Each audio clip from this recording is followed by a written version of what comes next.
Here my ID to show that it's me giving this speech, and here I have my note card front side with no back. And behind me I have my 5 adult audience members. Hello, I'm Dante. I'm 21. I'm Jack, I'm 20. I'm David, I'm 20. I'm Julian, 18. I'm Alexis, and I'm 18. When you look at canoes, baseball caps, and jeans that you buy, and they say "Made in the United States" on the back, do you ever stop to think where in the United States that these items were manufactured in? What if I told you that a prisoner manufactured them? And not only that a prisoner manufactured them, a prisoner living in subpar conditions, even for a prison, manufactured them.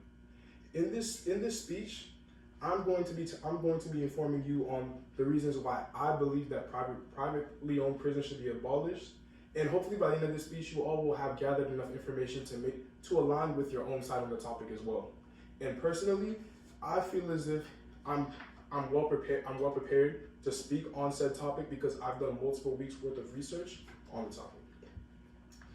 According to an Investopedia article regarding privately owned prisons, the United States only accounts for 4% of the world's global population, yet they account for 20% of the world's global prison population.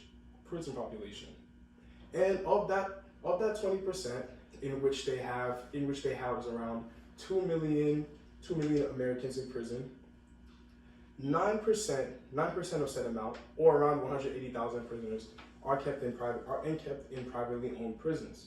Now, how these function in comparison to public prisons is that the government's role in administering aid in these prisons is reduced. The government is solely responsible for assigning said prisoners to where they need to go, sectioning them off, and that's around it. Now, what these private prisons do is open a facility and with a contract with said government, are paid by the government in order to house prisoners. They may be paid on a monthly, yearly, or by quota or number of prisoners in said facility basis. Now, that being said, the main points of private prisons that we will be discussing in this presentation will be the quality of said prisons, what a private prisonless future would look like, and what you yourself can do to potentially help abolish private prisons as a whole. Now, private companies invest and sign contracts with the government to have private prisons so that, like any other business, so they can make profit.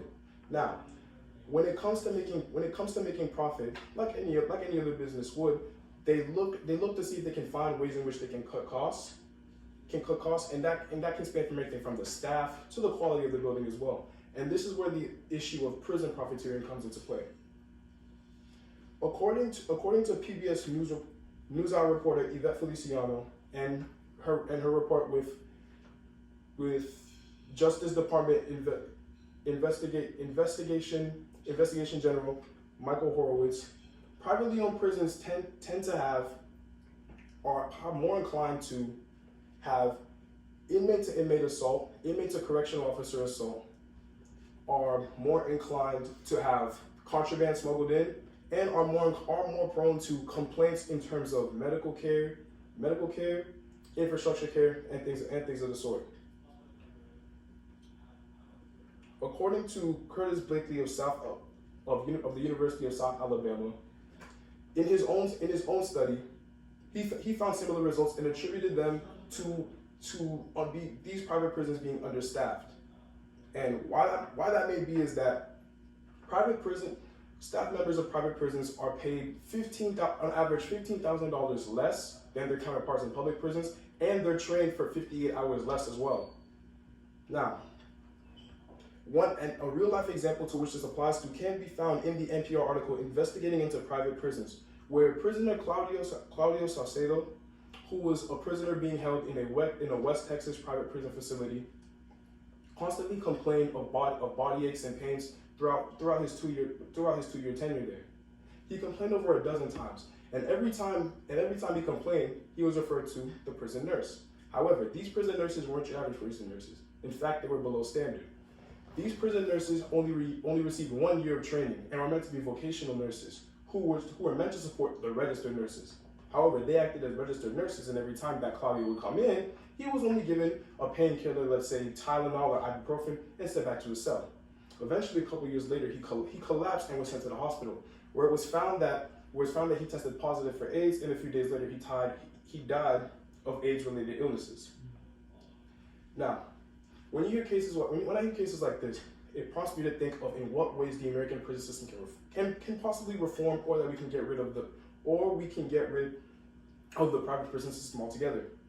The 2021 Transnational Institute article written by Louisa Valentine details about a prison system different to the one in America that I've grown fond of. In first world countries in the continent of Europe, such as the Netherlands or Germany, what they opt to do instead is look for alternative ways to punish citizens who refract on the law, such as giving them probation, fining them, having them do community service, or just giving them reduced sentences overall.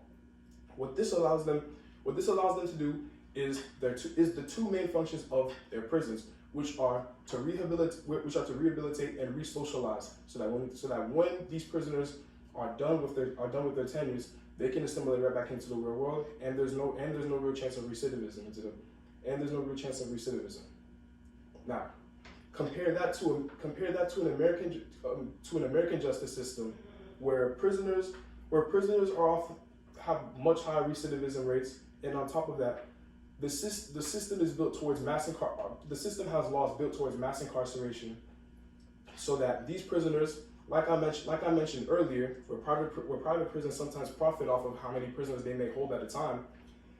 These mass incarceration laws make sure that there's a steady influx of prisoners, because if there wasn't, and the prison system was functioning the way it should, there should be a shortage of prisoners sooner or later. But with these mass incarceration laws, there's a constant influx of prisoners, which leads to the situation we have now, where the prison system is overly saturated and crowded, leading the United States to shoehorn prisoners into areas that they're not meant to be.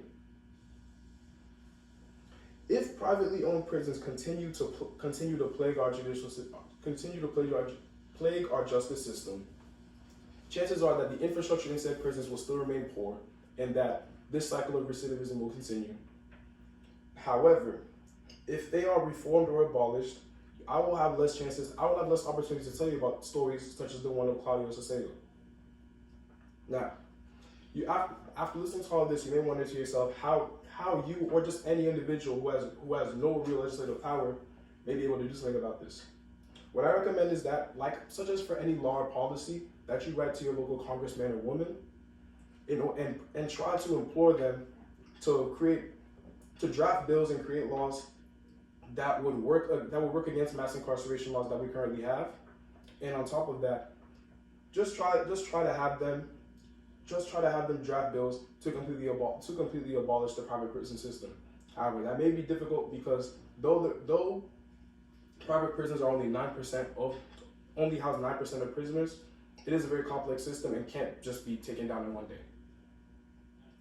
With that being said, the main reason why I chose this topic and why I care about this topic is because I don't believe that any prisoner is lost, and that I don't believe that any prisoner is lost. And on top of that, nobody should have their life taken away from them because the justice system failed to rehabilitate them properly. With that being said, if anybody has any questions that they'd like to ask, now's the time. You mentioned the word recidivism. I just wanted to know more about what that may be. I just didn't understand the term. Recidivism is a term that defines whether prisoners, after being incarcerated one time, continue to be incarcerated over and over. And I don't know if you seen the data chart that I had behind me during the presentation, but the systems I was referring to in Europe, such as the ones from the Netherlands and Germany, resulted in the Netherlands having an incarceration rate of 69 people for every 100,000, and Germany having an incarceration rate of 76 people for every 100,000. in comparison to, if you saw the graph, in comparison to the United States, which it was only a fraction of.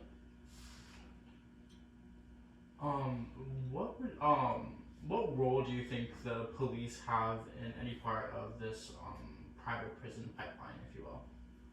While I didn't state it in my own presentation, I think that the police played a pretty substantial role because I know that in some areas or in some major cities especially, they do have arrest quotas that they do try to hit, and that will result in a bit of corruption because, like I said, in a system where prisoners generate money for private companies, there's bound to be some corruption or some way to cut costs to maximize profit. So what some police do, in my own knowledge, I didn't state it here, but what some police do is try to, whether it be plant evidence on civilians or give them longer sentences so than the crime warrants, so that they stay in the system for a longer time.